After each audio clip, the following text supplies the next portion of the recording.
First the King Charles, Mr. Lion, BBM Melody.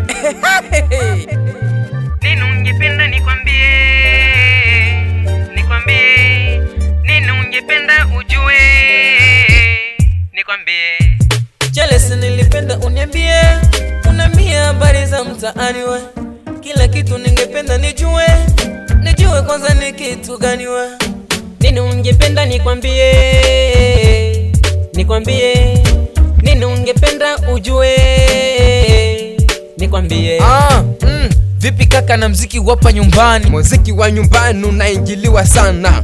Kuna watu wanauharibu tena. No producer wala manager, wanajita malida.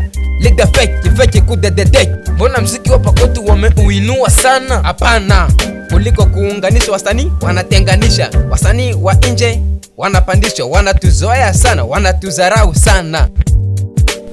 Vipi sasa kuhusu wasanii hapa kwetu? Kuna wale hawajui kuimba, hawajui kutunga, stimu za pombe na bangi unawachanganya. Na wengine wamesepa majukumu na kukimbilia town. Usikimbie shida, bora kuzitatua pali pa kuzikimbia. Naza pito lipo bana dogo ukiwa na nia. Poa sana. Vipi kuhusu wasichana wa BM? Hawakuwa wasanii malaya kujitangaza, walipopata chao wakamua kula kona. Kula kona? Kula kona. Charles nilipenda uniambie, unambia habari za mtaani we. Kila kitu ningependa nijue kwanza ni kitu gani we. Nini ungependa nikwambie, nini ungependa ujue, nikwambie.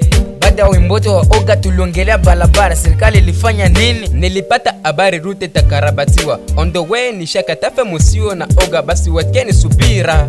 Vipi Charles, wanasema una mke? Bila shaka nite Baba Ariel, mfalme wa kitaa. Hivi sasa corona tarudi tena? Mipango ya wanasiasa likitokea kuisha hili, limeanza lingine. Walianza na ukimwi, Ebola ikatokea corona, wameandaa mengine. Wanasema dati ya ukimwi imepanda hapa kwetu.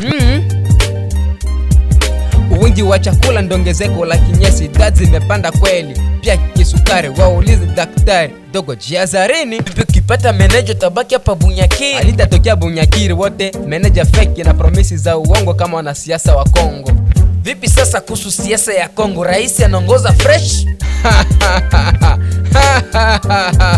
Kuhusu siasa za Kongo dogo, bora tuachie hapo, maana utaniingiza mkenge kutoka itakuwa ngumu, ila watakubali tu. Charles nilipenda uniambie, unambia habari za mtaani we. Kila kitu ningependa nijue kwanza ni kitu gani we. Nini ungependa nikwambie, nini ungependa ujue, nikwambie. Charles nilipenda uniambie, unambia habari za mtaani we. Kila kitu ningependa nijue kwanza ni kitu gani we. Nini ungependa nikwambie, nini ungependa ujue, nikwambie. Mr. Zeben Akilimu Kengere le boss, Big Zebo le boss mtoto, Chrisia Bunduki kuishi na Edison la difference day kwa DJ Ericap, FPT business for step bats walimu.